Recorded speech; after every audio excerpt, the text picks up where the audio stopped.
Namaskar friends, Jai Kali, Jai Mahadev, Jai Bharat. You all must be aware who our guest is tonight. Our guest is Bill and Robert coming together to educate us, to educate the disbelievers about how heavenly and how sacred the religion that came down from sky is. So अब without any delay, अब मैं आमंत्रित करना चाहूँगी bill जी को.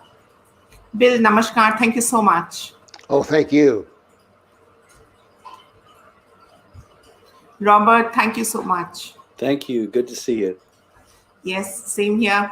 And India is saying hello to you and lots of love and blessings to both of you for coming together and for honoring my channel, with all your knowledge and all that you know about Islam. So without any delay, let me request first Bill to help us help someone who's a non-Muslim understand Islam. I mean, I would just request a 5-minute talk from both of you.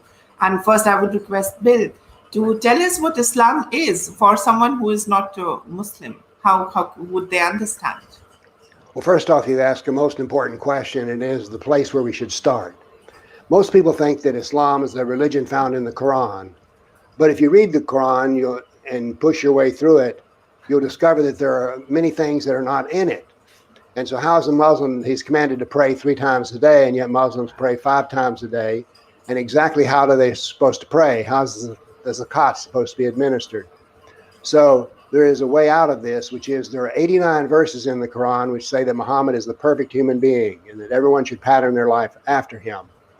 So therefore we have already the Quran, but it points us to 2 other texts, which is the Sirah, the Biography of Muhammad, and the Hadith, the traditions of Muhammad. So now then we see that Islam is not based on 1 book, but 3 books, which I call the trilogy, Quran, Sirah, Hadith. And so there's just something interesting about this. If we take the Quran, the Sirah, and the Hadith and lay them out on the table using Bukhari as the Hadith, we notice something very peculiar. The Quran is very small and the amount about Muhammad is very large. As a matter of fact, only 14% of the Quran, Sirah, Hadith is about Allah. 86% is about Muhammad. So this shows that it's not just a religion, because Muhammad was a very political person. Let me summarize his career. He preached the religion of Islam in Mecca for 13 years and converted about 150 people, roughly 10 people a year.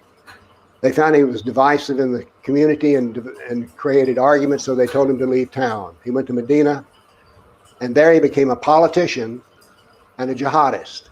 Now the Sirah, the Biography of Muhammad, lays this out very clearly and very cleanly. So what we see is that Muhammad was largely involved in jihad, and that when he died, every Arab on what we now call the Arabian Peninsula was a Muslim. So what do we see here? He preached the religion of peace for 13 years and was not successful. He practiced jihad for 10 years and was overwhelmingly successful. So here we see something in the nature of Islam, which is it always has 2 things to say, war and peace. I call this dualism. So let's go back. What is Islam? Islam is the civilizational doctrine, because it's much more than a religion. It's a civilizational doctrine found in the Quran, the Sirah, and the Hadith. So that's a brief introduction to the question, what is Islam? Very beautifully explained, Bill. Now I would request Robert G to educate us and help us understand what Islam is. Robert G. Islam means submission. That's what the word means. A Muslim is a submitter. And Islam is all about submission from top to bottom. It is the submission of human beings to Allah, the submission of the non-Muslims to the Muslims, the submission of women to men, and so on. It is entirely built on various forms of submission. And so, as Bill said, it is a political and societal system, not just a religion the way that non-Muslims generally tend to understand the word. It is an imperative to conquer and subjugate the non-Muslims under the rule of Islamic law. There's a great deal of confusion about Islamic law among non-Muslims because they tend to think that it is merely ceremonial and religious law, like praying 5 times a day and paying zakat, the almsgiving, and so on.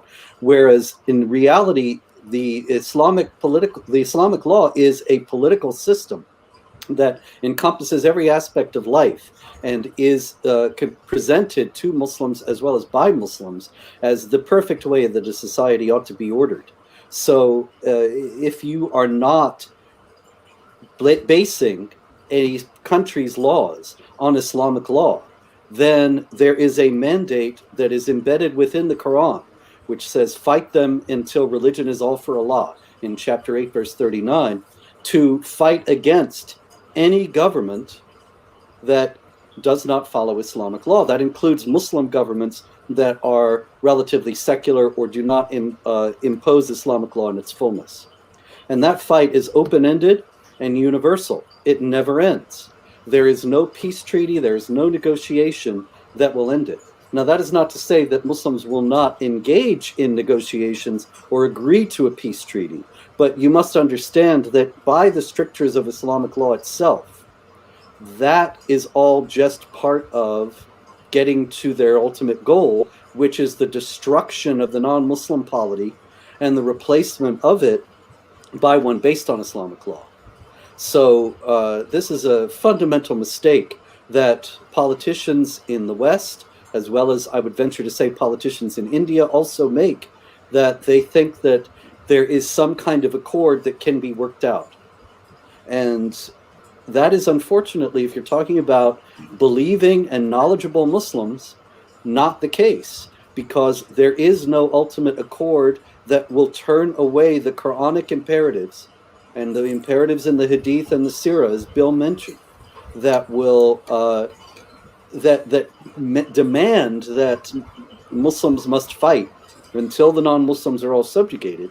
There is no negotiating that away. There is no agreement that possibly could be signed that would end that. And so it's open-ended and universal war between the believers and the unbelievers, much as the unbelievers nowadays want to pretend that this war is not being waged. Yes.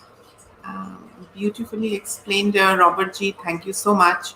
Now, moving on to the first question. Now, my first question to you is, I have been talking and criticizing Islam in a healthy way from quite some time now. And whenever I talk and refer the surahs and the verses from Quran, some of these Islamic apologists say that these things descended from heaven via the angel to Prophet Muhammad during the era and the time of war. So, the meaning of kafirs is very different. The kafirs were the hypocrite Muslims. So, these kind of narrative comes and, I smell a little bit of whitewashing, the atrocities that is recorded in history. So I would want to know Bill's thoughts first, and then I would request Robert G. to shine some light on it. Bill. So make the question precise. Bill, the question is, did some people say that Quran descended from heaven during the war? So it was all about war, and it has got no relevance with the modern day time. Okay, let's deal with that. First off, the Quran is perfect, complete, and universal. It's eternal as well. So we can't make any changes here. It's defined so that it cannot be changed. And so far as the Quran coming down during war times, there are basically two Qurans. There's an early Quran written in Mecca and a latter-day Quran written in Medina. And by the way, this is not groundbreaking news. This is, all scholars agree on this. There is no jihad in Mecca. That is, when you read the Meccan Quran, there is no jihad at all. But when you read the Medinan surahs, part of the Quran, it's very much devoted to war. Now let's deal with something here. Not only is the Quran eternal, so is the Sirah and the Hadith eternal. These are not things that were just for then and not for now. They were intended to be eternal prescriptions. That is, jihad is to be fought until all the world submits to Sharia, which Robert quoted earlier. So we have the fact that you can want to wish away the part of the Quran you don't like, but it's there, it's permanent, and cannot be removed. Look, if the Quran is perfect, what can you do to it to improve it? Take something out? Well, why do you do that? And that's what these people want to do, basically, is to take something out. or they just want to ignore it, say, oh, I don't want to deal with that. And I can understand that, because when you read the Quran, what strikes you in Mecca is the vivid descriptions of hell. As a matter of fact, I said to an Islamic scholar one time, I said, who is now an apostate, I said, the best in English, the best writing in the Quran from a literature standpoint is the descriptions of hell. I said, how it is in Arabic? He says, oh, in Arabic, it's much better. You can hate and scream and much better in Arabic than you can in English. So here we see that hell is permanent because the Quran says it is. So you can wish away all of this that you want. And if I were a Muslim, there were some things that I read that I would want to wish away as well. For instance, Aisha married Muhammad when she was 6, and the marriage was consummated at 9. I wish that weren't there at all, but we cannot remove it from this hadith because it is there. So the permanency here is means. Look, people want to reform Islam is what they want to do, and you cannot reform Islam. It is fixed. It's like, I want you to draw me a circle with 3 corners on it. You can't do that. You can draw a figure with 3 corners on it, but it's not a circle. So we have to go with what is defined to us. And so therefore it is unchangeable. So that's my response to that. Yes, and Bill, the next small little part of that question was kafirs are not exactly the disbelievers. Kafirs are somewhat like the hypocrites. Well, I take issue with that. And the way I'm going to take issue with it, I will become familiar with my ways by the time this is over. So I went through the Quran that was in Arabic, and transliterated, and in English. So we had 3 Qurans. I took and searched for every use of the term kafir, K-F-R, the three-letter root, in all of its 17 forms. I counted up every use of the word kafir in the Quran. There were a little over 400 uses of the word kafir. 435, I'll get this straight. 345 of those usages were where the kafir was an unbeliever. So there were also about 30 verses in which the kafir was an ingrate. So I've counted in the Quran, and I'm going to call myself a kafir because that's what Allah calls me. And Robert's a kafir, and so are you, because the Quran says so, Allah says so. So I'm a proud kafir, because that's what the Quran calls me. So don't tell me otherwise. Now, Robert G., I have the same question for you. Islamic apologists say that Quran descended during the time of the war. And, it was for that timeline. It is not for this timeline. So we should take the goodness out of it and we should use it. And, some things are misinterpreted. And again, the kafir thing is the second part. So what would you like to say about this? Well, Islamic apologists, when they say that the verses of war in the Quran are only applicable to the time that the Quran was revealed, they contradict what they say at other times, because they appeal to non-Muslims on the basis of the claim that the Quran is perfect and unchanging and applicable to all times.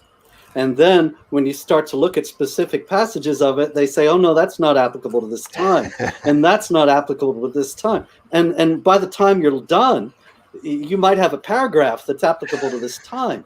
And the secret is that Islamic apologists want to fool you into thinking that these passages are not applicable to this time today, because they want to make you complacent about the nature of violence as it is taught in Islam, and how there's this open-ended warfare against non-Muslims that is declared in the Quran. They want you not to know about that. So they tell you that it's not applicable when they themselves will turn around and say, this book is perfect and it's guidance for humanity in every situation, at every age, in every time. And even more than that, Bill mentioned the Mecca and Medina distinction, that traditionally, now this is not something that Bill invented or I invented, this is from Islamic theology, it's standard mainstream Islamic theology, that there are Meccan passages and Medinan passages in the Quran, and that the Medinan ones are revealed after the Meccan ones when Muhammad emigrated to Medina, and that's when he became a warlord. And the Medinan passages take precedence over the Meccan passages because of the principle of abrogation that is enshrined in chapter 2, verse 106 of the Quran, that says whenever we abrogate or cause to be forgotten a passage, we replace it with one that is just as good or better.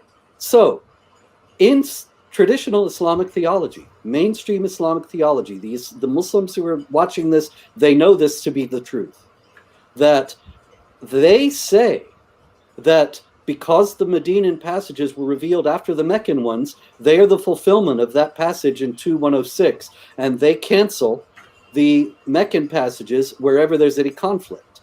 Consequently, the Medinan passages that counsel warfare, because as Bill noted, there aren't any that counsel warfare in Mecca. The Medinan passages that counsel warfare cancel out the passages that talk about peace, and there aren't really very many of those to start with, or tolerance in its very crabbed kind of grudging tolerance in the first place. But leaving all that aside, the passages that enjoin warfare are the ones that, according to mainstream Islamic theology, are the ones that are applicable for all time, not the other passages that might be interpreted in a more peaceful manner. And as far as kafir goes, yes, there's no doubt that it's an unbeliever.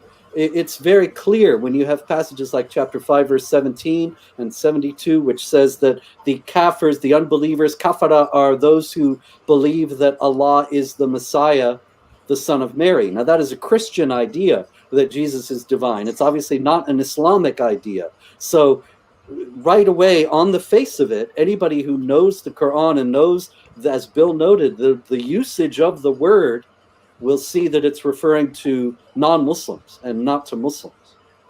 And my next question, again, I would like to bring back Bill G. And Bill, I would like to know, is there something called an Islamic extremism? Well, in the media, there's an Islamic extremism. Yeah. But how do you measure extreme? Extreme in what capacity? So if here you have, for instance, a hadith in which Muhammad has the hands and feet cut off, their tongues cut out, their eyes blinded, and they're left to die on hot, sharp rocks. You're perfect. Extreme in what manner? For instance, the thing we just repeated with Muhammad, that is not extreme because Muhammad defines normal. Muhammad is the, quote, middle of the road. So what you look, when you find we'll call them an extremist, no, they're just applying all of the Islam. That's what they call an extremist. So I call an extremist an extremely pious Muslim who practices all of Islam. That's what I call it. Robert G., now my question to you is, again, the same. Is there something called an Islamic extremism? This is a media creation, as Bill noted, because what they want to do is give you the impression that the people who commit violence in the name of Allah and the name of Islam are not actually acting in accord with Islamic teachings. And so they coined this word extremists to suggest that they are somehow misrepresenting or misunderstanding what Islam teaches. So I'll give you one small example. Chapter 9, verse 111 of the Quran says that Allah has guaranteed a place in paradise to those who kill and are killed. And that is the impetus for suicide bombing. All over the world, there are suicide bombings committed by Muslims because they believe they will attain paradise if they kill and are killed in the process. Now, that's in the Quran, chapter 9, verse 111. Is that extremist? If that's extremist, then Islam and the Quran are extremist. But if that is mainstream Islam, and obviously it is because it's the Quran, and the Quran is the foundational text of Islam, then that is not extreme. That is mainstream Islam. And what we have in the world today is a tremendous propensity to give over reality for wishful thinking and to assume that there is some kind of that there is a peaceful Islam just because we wish there were, but there isn't. Yes. And by the way, there's also no moderate Islam either. Erdogan of Turkey said, to my knowledge, only one true thing. There is no moderate Islam. There is no extreme Islam. There is only Islam. Islam is Islam. Thank you. End of discussion. Yes, and Robert G., thank you so much. Question, Robert G., you have just quoted a verse from a 9.11, the surah, and I would like to bring it onto the screen and, so that people can see if, this is again, ये जो Robert ने जो कहा है, this is the surah that Robert has said, 9.11. And I will read it out. This translation and this translation is by Tahfim ul Quran al Abul Ala Madudi and Surah. Surely Allah has purchased of the believers their lives and their belongings, and in return has promised that they shall have paradise. They fight in the way of Allah and slay and are slain. Such is the promise He has made incumbent upon Himself in the Torah and the Gospel and the Quran. Who is more faithful to His promise than Allah? Rejoice then in the bargain you have made with Him. That indeed is the mighty triumph. Could I say some things about this? Yes, please. In the first place, I wanted to point out that it's a lie that this is in the Torah and the Gospel. There is nothing in the Jewish or Christian scriptures that says you will gain paradise if you kill or are killed. Nothing. There is the idea of martyrdom that comes from the traditions that if you are killed while refusing to deny the faith, you gain heaven, but that's not the same thing as killing people for it. Also, this promise in return has promised that they shall have paradise. That is the only promise of paradise in the Quran. And meanwhile, the Quran says in chapter 21, verse 47, that there are the two scales. And on one side, the scale holds your bad deeds. And on the other side, the scale holds your good deeds. And whichever one weighs more, you will go to hell or you will go to paradise. And nobody knows, because you don't know how many good deeds you've committed and how many bad deeds. You don't know how much they weigh. So this can torture people in thinking they're going to go to hell. But they can guarantee themselves a place in paradise by committing murder. And this is the verse that justifies that. Let me bring it on the screen. Okay, now there is a first comment. I would request if someone wants to react, give a reaction onto it, you are free to give a reaction. Bill and Robert. Gyanendra Chaube is saying Bill and Robert has done some serious damage and thought the progress of Islam in 21st century for sure. Any thoughts? Thank you. Thank you, and I wish it were truer. Yes. I think that we've just taken a small chip. But there is something important to be known here. We're at a unique time in history, and you're participating in this history right now. For the first time in the 1400 years, the doctrine of Islam has been made easy for anyone to understand. You don't need to be a scholar. You can be a plumber, football coach. It's all been work. Robert has done work, for instance, which will let you read the Quran and do everything else. So the other thing that's unique now in history is that the apostates are appearing in public. So I honor a person such as you. It takes great courage. I deal so much in times with just out and out cowards. They would like for this problem to all go away, but they're not willing to do anything. They're happy enough if I and Robert risk our lives or anything. You go, guys. You go. You go. But the apostate has actually done something, put their life on the line. And so I greatly honor people such as yourself. But so we're at a unique time in history, and that now is the first time that anyone can understand the doctrine. It's no longer a mystery, and the apostates are coming out. I think an interesting statistic about apostates in Islam is that supposed by some estimates, which I haven't seen the actual figures, I'm quoting someone else's, 1 in 5 Muslims is actually an apostate in America. Some say 1 in 5. There's one other thing also that makes this a unique time in history, and that is that we can have a conversation like this and that people all over the world can see it, including Muslims. Whereas in the old days, not really very long ago, if you grew up in Riyadh or Karachi or Jakarta, you would be hearing about Islam and how wonderful it was all the time and never hear about any challenges to it.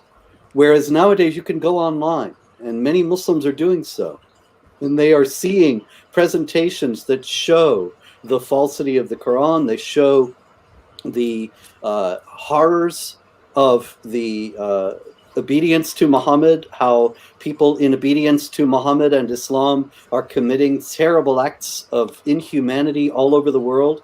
And so this is something unprecedented in history, and we haven't really seen what the results of it are going to be yet. But it's very possible that there could be some very exciting things happening in the Islamic world as a result of this access to information that they have never had before. Yes, and the moving on to the first question, and the first question is by Abhinav Pathak, and he asks how to convince Muslims to leave Islam. So, who would like to answer this? I will. Yes, please. All yours, Bill. The answer to Islam is Islam. So I sound like Erdogan here. But the way to convert Muslims to anything, and by the way, I don't care what a Muslim becomes after they leave Islam. I'm not Hindu, Buddhist, atheist. I simply don't care. All I want you to do is to leave. But the way to make this, if you study what apostates say before they left Islam, one of the things that happened was they learned who Muhammad was. They learned what the Quran really says.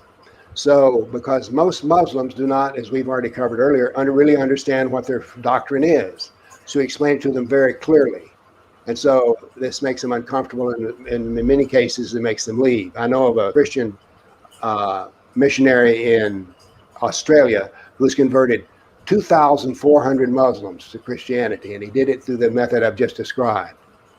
So the cure to Islam is Islam. Yes. And Robert, any thoughts on that? Well, that's absolutely true. The ignorance that many Muslims have about the teachings of Islam is extraordinary, and it's also combined in many parts of the world with an unexamined assumption that any good impulse that human beings have is something that comes from Islam. Like, for example, I had a friend who was an immigration lawyer, and he dealt with a lot of Somalis, bringing Somalis to the United States. And he, again and again, he would encounter the assumption that they had never examined, that when people were good to each other, nice to each other, charitable, kind, helping each other out in trouble, that it was because this was taught by Islam and not by any other religion or any other way of life in the world. And they took this for granted. So and they had no idea of the teachings of violence and warfare and subjugation, because they've even been taught in the mosques that these things are just the invention of wicked Islamophobes. And so if you can show them that this is true, human nature is the same all over the world. And if you show many people that these things are the case, that the most terrible inhumanity is justified in Islamic texts, then you get a lot of people who they're better than that, and they leave as a result. The dangerous ones are those who double down and think, well, this is all from Allah, and so that must be that he wants us to be monstrous and violent and inhumane. Yes. Now moving on to the next question that we have here, and Mr. C.R. Hi, Robert and Bill G. What is the permanent solution to Islam? Because it can never be toothless, reformed. Islam can become extreme anytime. Example, Turkey. Who would like to go first? You go first this time, Robert. Okay. There is no solution. There is only management. Everybody wants a solution to problems these days. Some problems have no solution. As long as there are people who believe in the Quran, there will be jihad violence. As long as there are people who believe that Muhammad is the perfect man, there will be jihad violence. So what we need to do in order to protect the human rights of all people around the world is to show that these things are indeed part of Islam, to try, like we've just been discussing, to get people to see what they are involved with, what the system that they are adhering to is involved with, and leave Islam. And we can manage the problem on a societal level by, in the first place, having leaders. Now, I don't know of any place in the world that has this, but if I were president of the United States, if I'm elected in 2024, and if we had real leaders in the world, then they would acknowledge this is the nature of Islam. Like what Bill noted, what Erdogan said, there's no moderate Islam, there's just Islam. And they would acknowledge that there is this violence that is taught. So, for example, in the United States, that's the only place I can really speak of when it comes to laws. In the United States, we have freedom of religion. So everybody's perfectly free to practice their religion, including Muslims. This is great. However, the freedom of religion does not include some kind of right or license to violate other laws. In other words, if your religion teaches murder and we have the freedom of religion, you are still not free to murder, because that is against other laws in the United States. So if we were to enforce this, there would be many aspects of Islam that would not be able to be practiced here. And this is not about freedom of religion, because the freedom of religion was never considered to be some kind of suicide pact that we had to allow sedition and violence against citizens because it's freedom of religion. The aspects of Islam that are incompatible with a free society ought to be left outside, and the people who practice them prosecuted accordingly. But this is not happening. And you take, for example, how dangerous this, as an example of how dangerous this is. A few years back, there was a camp in rural New Mexico where there were Muslims who were training children to become suicide bombers. And the man who was running it was the son of a prominent imam in the United States, Siraj Wahhaj, and his name was also Siraj Wahhaj, Siraj ibn Wahhaj, the son. And he was a polygamist. He had more than one wife because that's allowed in Islam. It is not allowed in the United States, technically, but the federal officials knew he was a polygamist and did not prosecute him because his father is famous as a moderate, and they didn't want to be Islamophobic. But if they had prosecuted him for the polygamy, he might never have had the chance to start the jihad training camp. In other words, if we would simply be consistent about our own laws and our own principles, a great deal of this problem would indeed be managed. Yes. Now I would move to Bill. Bill, could you please help us more? The way to stop Islam is, as I said, for people to know more about Islam. But knowing more about Islam includes being able to make jokes in fun of it. If the United States weren't so woke and politically correct so that people could actually say what they thought without, because the federal government won't let you. In America, Islam is a protected, not just religion, but culture. So we need, with humor, for instance, can drive Islam to the wit's end. And so if we actually taught in our universities the Quran, the Surah, and the Hadith in their full entirety, so that people actually knew what it was, and if we could only make, if we weren't so politically correct, we could make jokes about it, because jokes are first off, I love jokes. And I've got my own share of no jokes about Jesus, St. Peter, God, playing golf with Tiger Woods and whatnot. But I don't know any jokes about Muhammad. So we need to have humor about Muhammad. We need to have also public shaming in the sense that you actually believe this crap. But now we can't do that because we're so woke and politically correct. So if we could only unleash satire and humor and facts, we could defeat Islam. This is a very good point, because Islam is so proud and haughty, and the proud and haughty cannot endure to be mocked. It's the thing that they hate above all. And so you look at the controversies and the violence around the world over cartoons of Muhammad. I myself am only here right now because in 2015 there were jihadis who came to kill us when we were putting on a Muhammad cartoon contest, and they were stopped in the parking lot by our own security agents. Otherwise, I would have been dead 6 years. And this is all for a cartoon, because they cannot stand, like Thomas More, a Catholic saint, said, the devil is a proud spirit and cannot endure to be mocked. And so, Bill, I got a joke for you. Okay. There's this little boy in the supermarket, and he's crying. And the manager comes and says, "What's the matter, little boy?" And he says, "I can't find my mommy." And he says, "Oh, that's terrible. What's your name, little boy?" "Muhammad." "And what does your mommy look like?" "I don't have any idea." Oh, very true, very true. Now, moving on to the next question. I've got the next question here. And the next question is, Piyush is asking, why is West so indifferent of the evils of Islam? Who would like to answer it first? I'll go on that. It's very simple. The international left, the left, which is in ascendancy in the United States and Europe, and is attempting to destroy the Western Judeo-Christian tradition. They hate this country. They hate the idea of countries altogether.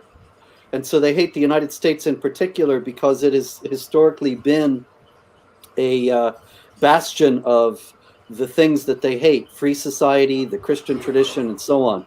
So they see Islam, that has been fighting against the West as well as against India, of course, but fighting against the West for 1400 years. And they see kindred because they both hate Judeo-Christian civilization. They both hate America. And so because the left is so powerful in the United States today, the West is generally indifferent to the evils of Islam because the left has made common cause with Islam. The enemy of my enemy is my friend. And they also see things very similarly to each other in ways that people don't generally appreciate. For example, Islam teaches that you create a paradise on earth, that Sharia is the perfect society. The society ordered according to Islamic law is perfect because it comes from Islamic law. And so the perfect society is enforced by violence. If you step out of line in Sharia, then you're beheaded, or your hand is cut off, or your hand and foot is cut off on opposite sides, or you're stoned to death, or what have you. And so the perfect society is enforced by violence and inhumanity.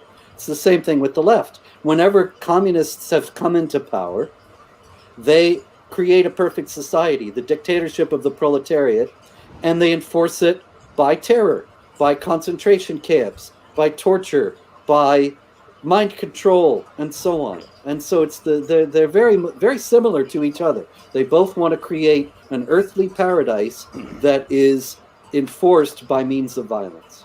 Yes. Well, the problem is not that Islam is a winner, but we are losers because we don't want to fight.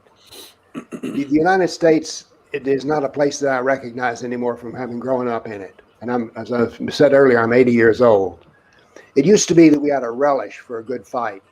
And now then we've become wimps, to use it as that politically correct, Robert, I don't know, but that's we see that. For instance, let me give you an example. I live in Nashville, Tennessee, which is a very religious town. There's almost no Muslims converted to Christianity here because the churches don't tiptoe around the whole issue. They don't deal with violence against the church in the Middle East and Africa because they don't want to bring up bad news. We would no longer want to. There used to be, we had a certain zest. For instance, in going to the moon, we did that because we simply wanted to prove that we could. Well, we won't be doing that big moves like that, particularly if they involve Islam. The other thing is we have to understand that Robert and I are very low on the food chain here. In Washington, D.C., I'm a pariah. So what we have is that the Muslim Brotherhood has bought their way into the top. And so there's no room for people like me because they have access. They use their extensive money and organization to have access. So Robert and I operate, if you will, somewhat like lone rangers. And yet what we need to have is we need to have a powerful group, because no matter how hard Robert and I work and others like us, David Wood and on, we cannot defeat them as strong individuals. We need an organized resistance, and we're not doing that. But mostly also we just don't care to have a good fight. And I can remember when, if Islam had come to America when my grandmother was alive, in her youth, Islam would have never set root here because they would have driven it out. Not through violence, but just they'd mock it and make fun of it and give a lot of social pressure. But now then, as an American, your biggest duty as a civics lesson is don't offend anybody. Well, you can offend these people. Well, here's the list of people you cannot offend. And at the top of the list is Islam. So it's not that Islam is a winner, but we're losers. I hate to talk like that, but that's just the way I see it. The next question here is by Roman. And Roman is asking, did Muhammad really believe that he was a prophet? Who would like to go first? Well, I'm The going to leave answer the is big part. Yes, I think you're right. He truly did. As a matter of fact, if you read the Quran with fresh eyes, there's only two new facts advanced in the Quran. The first fact is Muhammad is the prophet of Allah, because the Quran is a derivative text. In the Meccan Quran, the new truth that's introduced, and it's the second of the two truths, is if you don't believe that Muhammad is the prophet of Allah, you can be killed. So that's just a brief summary of there. Yes, Robert, would you want to add in something? I suppose that the controversy here is whether he really believed what he was saying or whether he was a con man. And certainly, if you take the records of the Sirah and Hadith, which, leaving aside, of course, the question of their historical value, which is another question altogether, there are indications that he was performing a big con. For example, there's a story in the Sirah of this Jewish man, a rabbi, as a matter of fact, who came up to him and said, I want to ask you the three questions that the answers only a prophet knows. And Muhammad, according to the story, says, as it happens, I was just talking to Gabriel, the angel, about just this issue. And he gives him the answers flawlessly. But of course, the story itself is absurd, because if the man didn't know the answers, then he can't know if what Muhammad is saying is correct or not in his answers. And if he did know the answers, then he's a prophet as well as Muhammad. So it's a silly story, but it does have the air of a person who is aware that he is fooling the people around him into thinking that he has some special pipeline to the divine when he doesn't. On the other hand, it does seem as if his conviction, at least as the stories are told, was deeply compelling to those around him. And Abu Bakr, the first caliph, at one point when he is challenged about his belief in Muhammad, says, he's telling me things that Allah has said from paradise, and taking it for granted that this is real. And so Muhammad, at least according to the stories, must have been a very convincing individual, and maybe he did believe what he was saying. Yes, very beautifully explained. And now I have got a question, and that is I'm going to go back to the audience again. But I have got one question from both of you, and there are certain differences when it comes to the death of the prophet. Some say he was old and he was feeble and he was weak and he died. Some say he was poisoned. Some say he just miraculously ascended into heaven. And what is the fact? I mean, you both have really done quite a lot of research. Could you please shine some light on his death? How did he die? Well, we have the accounts written in the Sirah, that's for sure. But let me say this. This is not a point on which I dwell much. I just take the Sirah as given as true and work with that. There's another way of dealing with Muhammad, which we've not mentioned here, but Robert knows more than I do, which is, if we believe the Sirah, we're believing foolishness. That is the Biography of Muhammad, because it's a big, thick book. And there's no way that we know that 200 years after he died, which is roughly when the book was written, that he rode a red camel that morning. I mean, come on. I grew up without electricity and running water back in the hills of Tennessee, and we had a way of entertaining ourselves called telling stories. And let me tell you something about storytelling. The more times you tell the story, the better it gets. So incidental details like this don't concern me much, and I have not given a lot of thought as to exactly how did he die. My question is not how did he die, but did he actually exist? And the answer to that is we can't find any historical record. Yeah, there's no evidence that this person ever really existed. I actually have a book coming out in July called Did Muhammad Exist? It's a revised and expanded version of a book by the same title that came out about 10 years ago. And in Did Muhammad Exist is a full evaluation of the historical value of these stories, which of course is separate from the question of what Muslims believe. Obviously, we need to know what's in the Sirah and what's in the Quran, because Muslims believe these things and act upon them and form mobs and attack non-Muslims and so on because of what they think Muhammad said. So it's really, aside from considerations of that kind, whether Muhammad existed or not, but it is a fruitful line of inquiry. As far as the Sirah goes, the story is that he was poisoned by a Jewish woman and that he died as a result. It's just another one of the anti-Semitic passages, of which there are just dozens all through the Sirah. And what's noteworthy about it is that he says he feels as if his aorta is being cut.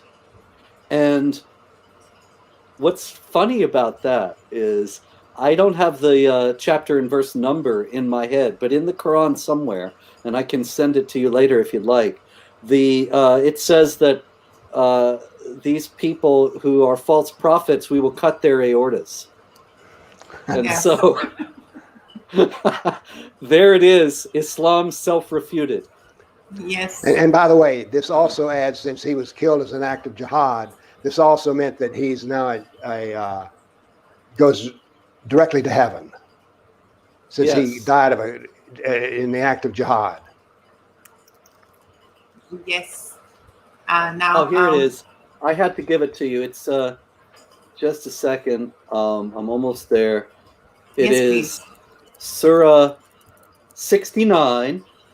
Just a second. Let me bring it on screen as well, so that the audience can have the privilege to witness it. Yeah, 69, and it's 46, but it starts at 44. 69.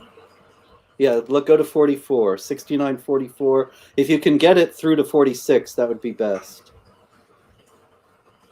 Or I can just read it. Yes, I'm just going to bring it on the screen. It's not coming. It's not showing. That's here. all right. I will get right back to it. I just wanted to get the other thing. Here we You go. can share Okay. it. Robert, you can also share it from your window. You have a share button. Okay, let's see. Would you want to try? Share button, eh? Yeah, at the bottom. Yeah. Okay. You can share the tab. Let's see. So if I hit that, oh, but it's not on. Oh, share screen. I Yeah. see. And then if I go to my screen, I'm sorry, this is all new to me. I'm an old man. I don't know technology. Share. Okay, look, I'm not finding this working, so I'll tell you what. Why don't I read it in the old-fashioned way? Yes, please. Yes, please. Chapter 69 of the Quran, and it's. Let's start with verse 43. Actually, chapter 69, verse 43. It, speaking of the message of the Quran, it is a revelation from the Lord of the worlds. And if he had invented, he being Muhammad, of course, or the messenger, if he had invented false sayings about us, we surely would have taken him by the right hand and then severed his aorta. That's chapter 69, verse 46. Severed his aorta. Then there's a hadith in which Muhammad says to Aisha in his final illness, right before he died, "Oh, Aisha, I still feel the pain caused by the food I ate at Khaybar," which is when he was poisoned. "And at this time, I feel as if my aorta is being cut from that poison." And so there you are. He invented things about Allah, and his aorta was severed. The Quran tells you, in other words, that Muhammad, by its own standard, is a false prophet. Yes, I think, managed to get it.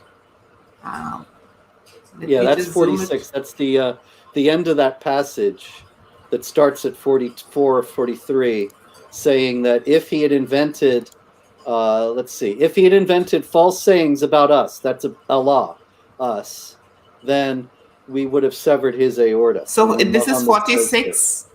Yes, yeah, this is 46 is, but if you start with 43, it says if he had invented false sayings about us. Yes.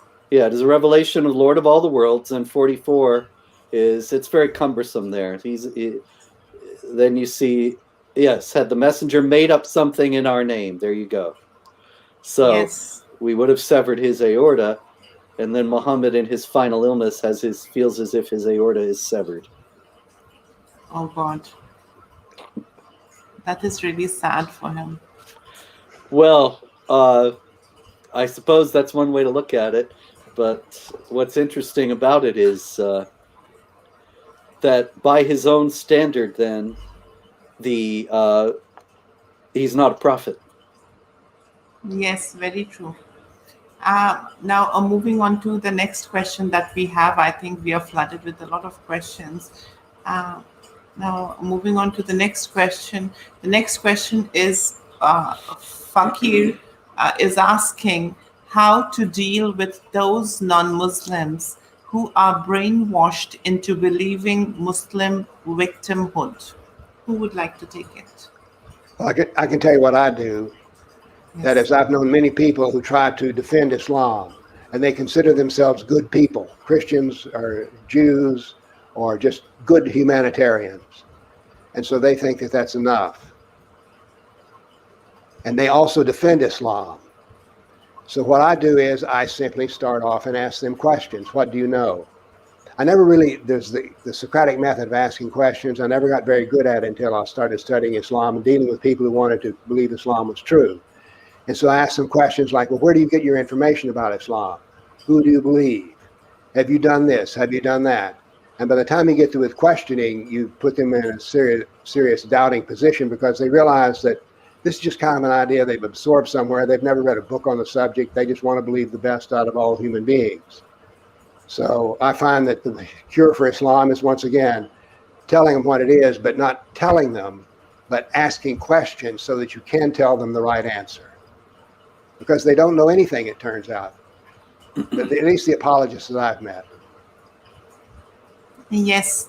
And Robert, would you like to add in something? Well, Bill's absolutely right. The antidote to false wishful thinking about Islam is simply to introduce people to the true teachings of Islam. And so the more that they see that this is what it actually teaches, then the more they will realize that what they are being told is not true. But you also need to understand that victimhood is a big business, that nowadays there are whole industries. There are propaganda initiatives that would make Goebbels blush.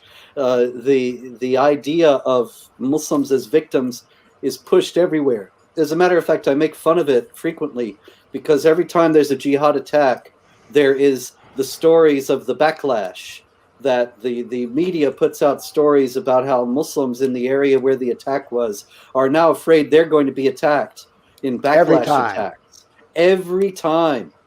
And yet these backlash attacks seldom, if ever, materialize. And so here again, mockery is called for, and to show people that this is just another propaganda tactic that is universally employed. Yes. On September 11th, 2001, the attack on the World Trade Towers, you see it turns out that Muslims were the real victims because someone looked at my wife's hijab in the checkout line at Target. So we're the real victim. Muslims are always the victim. Another thing, when you deal with Muslims, I've never had them out of this phase. Well, I never thought about that. They never accept anything you say. They resist all the way.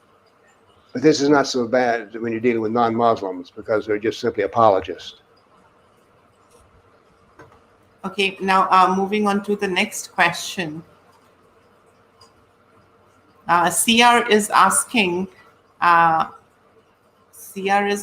what makes white people convert, how to stop that. I think there is a lot of these conversion happening that they are bragging about, these Islamic apologists and these people. They brag that a lot of whites are embracing Islam because of its divinity. So any thoughts? Who would like to go first? People, go ahead. Go ahead, Robert. I think white people convert to Islam for the same reason that people in the West convert to Islam in general, because the West has lost its spiritual moorings, and people don't have any meaning to their life, any purpose. What is life all about? Buying the next pair of sneakers, going to the next movie? It's empty and vapid. And so people are looking for meaning and purpose to their lives. And Christianity, to a tremendous degree, has retreated from offering it and is instead just acting like the rest of the world that is unreligious and following, in many cases, the leftist agenda instead of any genuine spirituality. So people are looking for something that will ground them spiritually and give them real purpose in life. Now, obviously, Islam is something that does just the opposite in a certain sense and makes them think they're doing good when they're doing evil. But it has a answer for everything in life. It has a rule for every aspect of human behavior. For people who are rootless and without moorings and without purpose, that can be very attractive. There's also a thing, Islam has an exact answer. There are a lot of people who don't prosper too well under this loosey-goosey 10 suggestions instead of 10 commandments. So there's another reason, which I brought up before. At least in America, men and women don't get married as much as they used to anymore. They may have a sex life that's active, and they may live with each other, but they don't really have family. And so if you're a woman and you want a family, if you become a Muslim, you'll be very easy to get a husband who will work. He may beat you sometimes, but he's not going to cheat with you on other women. So the fact is, unless he marries them. Right. So anyway, there's this whole business of you can have family in Islam. Islam sees the basis of civilization as being the family, and on this particular issue, I agree with them. So that's one of the reasons. And like I say, the other one that I give is not only can you have family that's encouraged, but you also have exact, sure answers. You don't need to get involved in anything. If you just do the exterior actions, then you're fine. So it's an easy religion to join. It's an easy religion to practice for some. But I think the reason that it gives steady answers that are rock solid, they're wrong, but they're rock solid. So that's my answer as to why there's so much intermarriage. And by the way, it's worse in the black community because there's even fewer black men who want to be a husband than white men. So therefore you have a lot of black, and this is in America, a lot of black women become Islamic Muslim because they can get a husband. Yes. Now moving on to the next question. The next question is by Wainid Jaiswal, and he's asking, what is the difference between the Islam practiced by Shia and the Islam practiced by Sunni?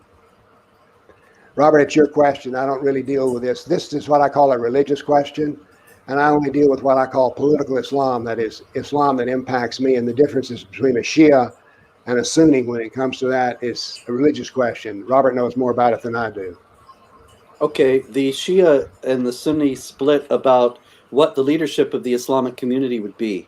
They don't have any doctrinal differences. They don't have any differences in belief or in the primary practices of Islam.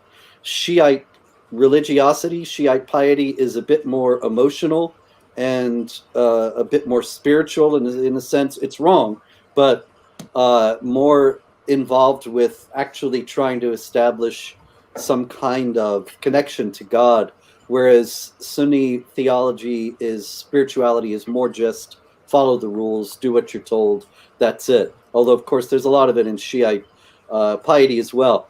Shiites pray at the tombs of the prophets and martyrs, whereas Sunnis think that's abominable, and Shiites are more given to mysticism and so on.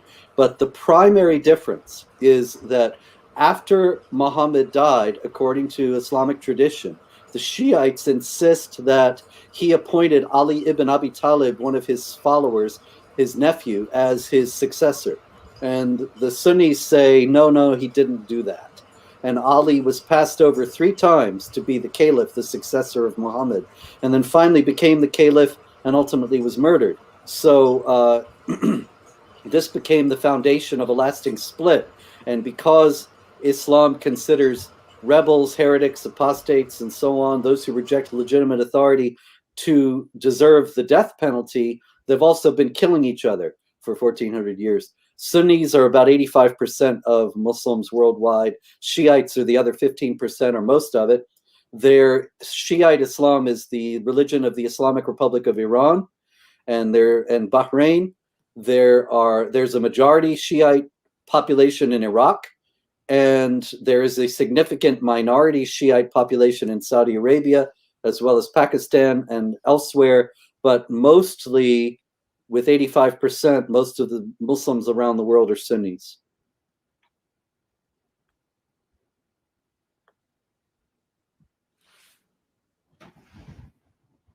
I hope that helps, Vineet. Now, moving on to the next question. The next question is by Manish Kumar Singh, and he says, why Indian communist and international communist groups support Islamic terrorism indirectly? Why Western people are afraid to take strict action? Who would like to answer this? Well, in some ways, we've already covered this. There is one thing, and that is that the communist groups support Islamic terrorism because they want to destroy the existing system, and so do the Muslims. Now, I discussed the common cause that they're making before, but in a short-term way, the communists believe they can profit, and they do profit, from the weakening of the system by Islamic terrorism. The wasting of police resources, intelligence resources, the weakening of the non-Muslim governments. Ultimately, the communists think they're going to take advantage of that, and the Muslims are doing the work for them. I think they should consider carefully the example of the Islamic Republic of Iran, where the Tudeh party, the communists, supported the Ayatollah Khomeini against the Shah. And the Ayatollah Khomeini overthrew the Shah and imposed the Islamic Republic and put the Tudeh party leaders in prison. So it's not wise to make common cause with jihadis, and the left is likely to find that out again. Yes. You have to understand, though, the left will not understand the lesson from Khomeini because the left are utopians, and utopians have no use for history because the idea that they have is so beautiful, so exquisite, that it's never been tried before. So therefore, the previous history does not apply. Utopians are tough to deal with because I remember talking to a woman who was a communist, and I said I didn't like communism, and because of what it had done in Russia and China and Pol Pot and all that. And she says, "Oh, that's not real communism." I knew her. We all have. Yeah. She was, Yes. the one I knew actually was a member of the Revolutionary Communist Party, which was the Maoist party in the United States. And so she was very extreme and hardcore, and I asked her about all the millions of people that had been killed in communist regimes, and she said exactly that. Oh, that wasn't the real thing. And what's interesting also is that there are Islamic apologists who picked up that argument nowadays. And when you talk about Saudi Arabia and Iran and Pakistan, they say, oh, that's not real Sharia. Right. Real Sharia, we've never seen it in the world. It's never been tried. Yes, I hope the answers must have helped Manish Kumar Singh ji. Now moving on to the next question that we have. The next question is pronouns to Kali's sister and the other guests. So Vijay Dhanwada ji is saying namaskar to both of you, both the honorary guests. And he says, why is Allah so offended all the time? Can't he be considerate and just and try to influence the non-believers by being logical and kind? Jai Sanatan. So who would like to shine some light on this question? This is more of a joke than a question. I mean, Allah is easily offended, let me assure you of that. I mean, the Quran makes that very clear. And once he's offended, that's not a list you want to be on, because bad things happen to those who offend Allah. Seriously bad things, not only in this life, but the next life. But yes, this in the larger set, I came to the reading of Islamic doctrine through a long life of studying other religions. I've studied Buddhism, Hinduism, Sufism, Judaism. I read Torah at the synagogue for 1.5 years. So I've always been interested in religious doctrine. When I started reading the Quran, it was like, My word, this is nothing like I've ever seen it before, because it spent so much of its time talking about me, the kafir, the non-Muslim. And if you read Buddhist sutras, it's how to be a better Buddhist. It doesn't go around condemning non-Buddhists all the time, just to take an example.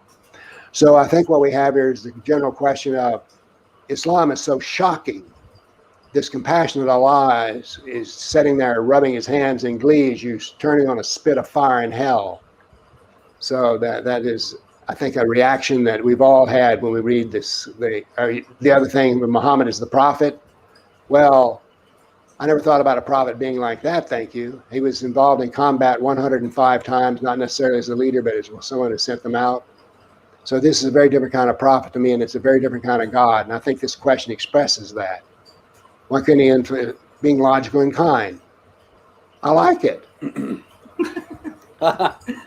You know, in the Quran, chapter 5, verse 64, it says that the Jews say Allah's hand is chained. And then it says, may their hands be chained. Allah's hand is not chained. Now, this is a very strange passage, and nobody really knows what was meant by the Jews say Allah's hand is chained. However, it is also true that Allah in the Quran is absolute will and is not bound by anything, and he never has to be consistent, much less logical. As a matter of fact, when the philosophers in the Middle Ages came upon the Muslim philosophers, they would try to explain the universe on the basis of God operating it according to consistent and observable laws, and the Muslims would reject this and say, you were chaining Allah.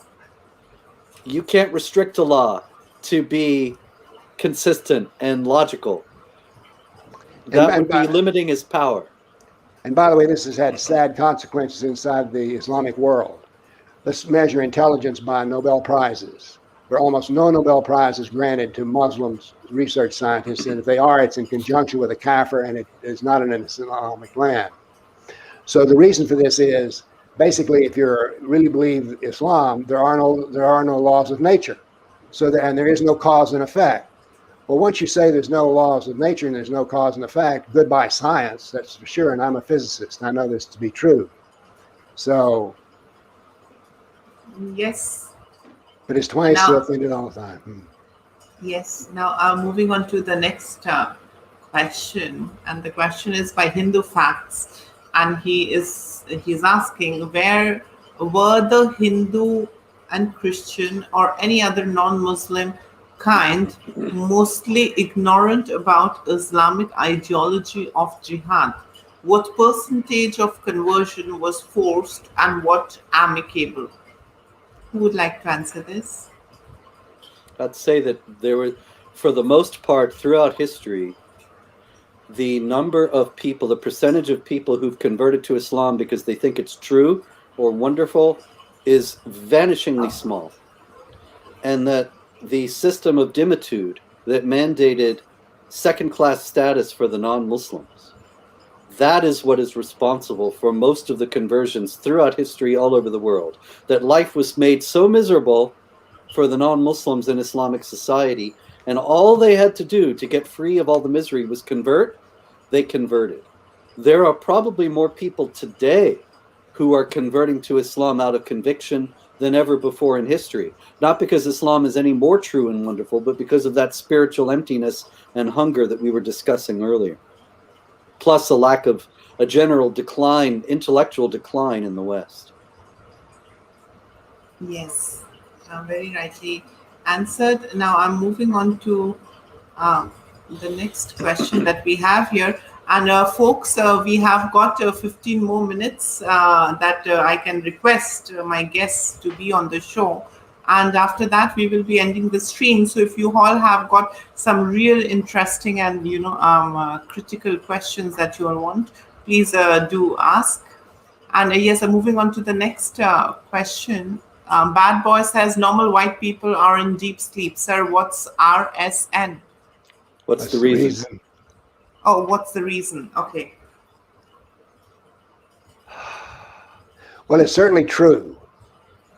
We are in a deep sleep. I'm also understanding the United States is not the country I was born into.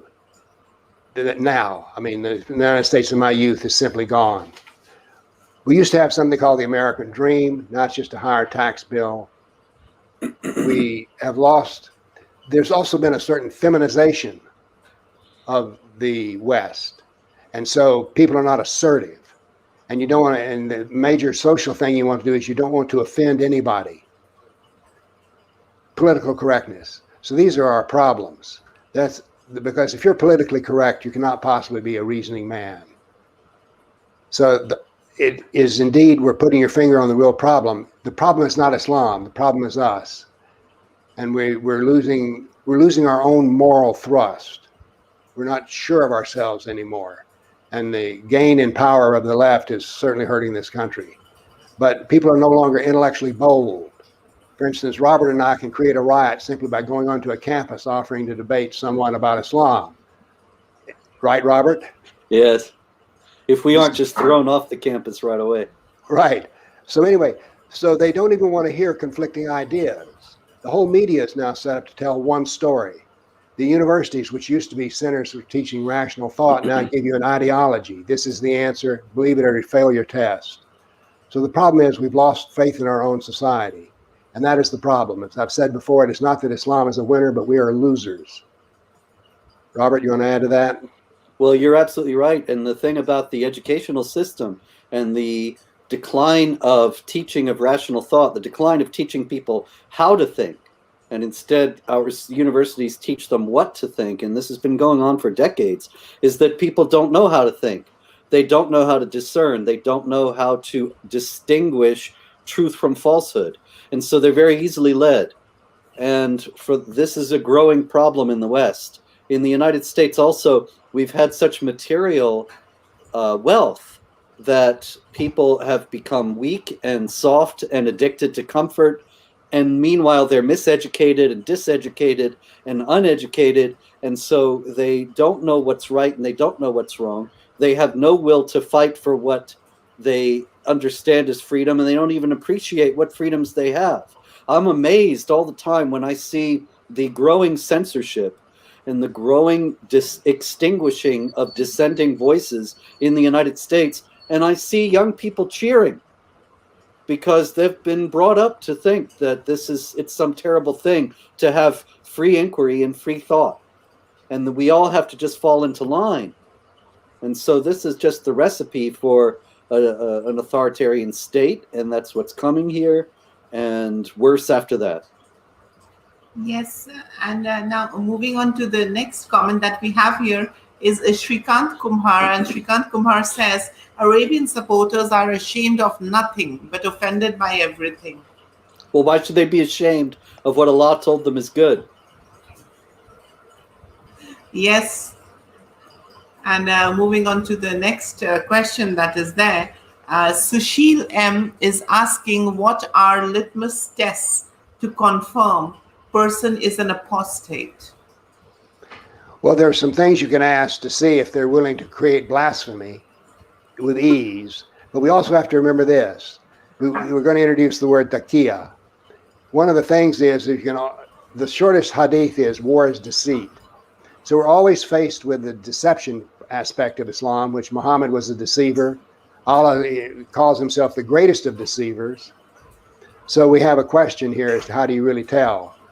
I think here you have to simply have some interaction with the people and find out how they react. Will they commit blasphemy with ease? And I think that's my real test. But otherwise, you're right, you do have to deal with the deception. One of the things that groups of former Muslims that try to form groups is that they ask this question, are we being infiltrated? And of course you could be. My thing, of course, is to simply do the right thing and be bold about it. There is one thing and only one thing that Muslims are commanded to respect in the kafir, and that is boldness and strength. And so I think that is the best answer. But how does it help you prove that the person is actually an apostate? I don't know that there's an actual answer for that. I think we have to go for feelings. I think you'd be a better person to answer this, Kali, than I would. Yes, I think the best test is if the person has the courage to mock, all these superheroes that are mentioned and all of these celestial and heavenly scriptures. As long as if they are critical and if they are able to criticize, I think that is one of the factors. Another one is Israel, because the Quran in chapter 5, verse 82 says that the Jews are the worst enemies of the Muslims. And the Quran is deeply anti-Semitic, the Hadith are deeply anti-Semitic, and Muhammad's Sirah is deeply anti-Semitic. If you ask the apostates about Israel, a lot of times you will start to see ones that are fake because they continue the same attitudes of the jihad against Israel. And Israel, above all, because of the hatred of the Jews that is in the Quran, is a sign of whether somebody has sincerely left those perspectives or still holds them. Let me add something here about Islam and Judaism. As you know, I like to count and measure things. So I was struck with the Jew hatred that was in the Quran, the Sirah, and the Hadith, and so I did my usual counting thing. Then I sat down and read Mein Kampf and checked out all the anti-Jewish passages in there. Let me assure you that the Islamic doctrine is far more hateful of Jews than Mein Kampf is. As a matter of fact, Hitler looks small change compared to Muhammad and Allah. I find this to be an interesting fact, that the most anti-Semitic doctrine in the world is found within Islam. What's even more strange about that is here in Nashville, Tennessee, the rabbis are very quick to want to sit down and have a meet and greet with any Muslim Brotherhood type. So they wouldn't sit down and eat and greet with Hitler, but they will what's even worse. So And I bet they didn't sit down with us either. No, actually, Robert, they did one time. A person spent some, but only got one shot. When I got through explaining to them the Sirah, which is all I did, there were, I think, 6 or 8 rabbis in the room. Not a one of them came up and talked to me. They were furious and cold that I had said. And all I did was what I usually do. Muhammad did this. Muhammad said that. Allah says this. Allah did that. So when you did get in front of them, they were offended and didn't want to believe anything you said. So Yes. I just had another day. Yes. Now moving on to now I think this is the second last question for today, and yes, the question is Bugsy Siegel is asking why world/West is more hostile towards the communities like Jew and Hindus, who are most persecuted communities in the history of the mankind, but at the same time sympathetic towards Islam, who has been the major prosecutor. Victimhood. Muslims are adept at playing victim. The Islamic groups in the United States, as well as I believe in India, they're constantly claiming that they are persecuted. Above all, that Islamophobia is a major problem. When you look at the hate crime statistics in the United States, Jews are the victims of hate attacks far more often than Muslims, year after year after year. And yet the media attention is all on Islamophobia, and you never see any media attention to anti-Semitism. So policies come out of these attitudes that are inculcated by the media, and the hostility comes from the fact that it looks as if these communities are persecuting this poor victimized group when they're not really a victimized group at all, and they're the ones doing the victimizing. But the squeaky wheel gets the grease. Yep. So the press covers him. I've never been in the newspaper business, but it would be easy to have all the copy you ever wanted if you just contact the local Muslim Brotherhood and tell them you're looking for copy, because they've got copy on victimhood coming out their ears. Yes, and I'll move to the last question for the day. And the last question for the day is this. Arpin Shah is asking, anybody who exposes the Islamic trilogy are labeled as Islamophobic, racist, Nazi. How can civil societies in US and India take forward to the civil discourse against such a woke system? Thank you. I think here we need to form groups that do this, because getting individuals to do it will never work. Robert and I are freaks. Okay, we're not normal people. Let me assure you that. Right, Robert? Yes, sir. So what we need to form groups that can oppose this, because as individuals, look, a warrior does not defeat an army. I don't care what your comic books tell you. So to defeat an army, you need an army, and that means we need to form groups that would do, for instance, public displays of assertion of tearing down political correctness, so they can work as a group. Because as individuals, we'll never do it. Yes. And yes, there is one more last question that has come. May I request both of you, may I present that question? Go ahead. Yes. And the last question that has come here is, why Quran has distinct hate for Jews, but we don't see the same about Christians in the book? Well, they're both under the curse of Allah. That's in chapter 9, verse 30, and other passages as well. And so it's true that the Jews are singled out and called the enemies of Islam in a passage, chapter 5, verse 82, that says that the Christians will be the particular friends of the Muslims. So there's no doubt that the Jews have it worse. The traditional answer for that is that Muhammad presented himself, and the Quran does present itself as a prophet. He said he was a prophet in the Jewish line, and the Quran as a book confirming the Torah. It also claims the same thing about the gospel and about Jesus, that Jesus was a prophet who prophesied Muhammad, and the gospel is testifying to the Quran and so on. But the idea of Islam is that it corrects and supersedes all the earlier religions. So the Christians, even though they don't get singled out for the same kind of hatred, they still are considered to be illegitimate renegades who have twisted and hijacked the true teachings of the Islamic prophet Jesus. So neither group is really acceptable to Islam or the Muslims. Let me correct one thing that I said earlier. When I said I don't have a group to do that, I am forming a group that would oppose Islam, the Center for the Study of Political Islam International. So this is a process that's underway. So I sort of shortchanged myself when I said that there were no groups. We haven't created that group yet, but it's in the process of being created. Yes. And yes, before we conclude today's stream, I would request both Bill and Robert G to give a small message to the Kafirs so that they can understand what they are right in front of and how they can keep moving ahead.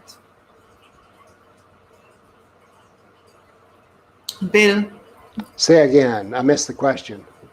Bill, the question is, it's not a question. Before we conclude today's stream, I would request you to give a small little message to the Kafirs as to how they need to be careful and how they can keep moving forward.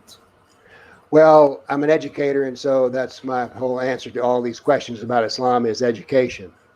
And one of the things that we need to do is to educate ourselves.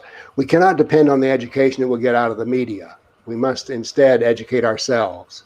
And again, I come back to the fact we do need to join some kind of group so that you're not alone. That's the purpose. That's the reason we're trying to create CSPII International. Yes. And now moving on to Robert, your message to the Kafirs. Well, there's so many things, but one thing is it's very easy to be deceived. There is such a campaign of deception going on. Most people have no idea of its extent, its scope, its sophistication, and its relentlessness. And so it is very important that you read the Quran for yourself, that you read commentaries on the Quran, that you educate yourself as to what the teachings of Islam really are, not what the Islamic apologists are telling you, but the reality. And that then you go out into the public square armed with this knowledge and try to influence the political process accordingly, supporting measures that will contain jihad violence and Sharia oppression of women and others, and understanding that this is a problem that is going to continue to come at us. And the longer we wait to resist it, the harder that resistance is going to be. Yes. I'll tell you something a fire warden told me one time. He said, I've never seen a fire so big, but when it started, you could cover it with a man's hat. That is, put out the fire while it's small. Don't wait till it's burning the whole house down. Very true.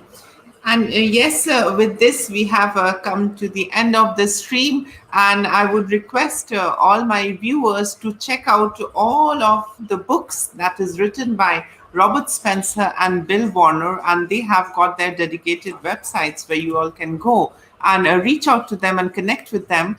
And please do read the books and keep yourself informed. And yes, with this, I come to the end of the discussion today. Bill, thank you so much. Robert, thank you so much. We were honored to have you today. The honor is all mine. Thank you. Thank you very much. You're brave for what you're doing. Yes. Yes, thank you so much.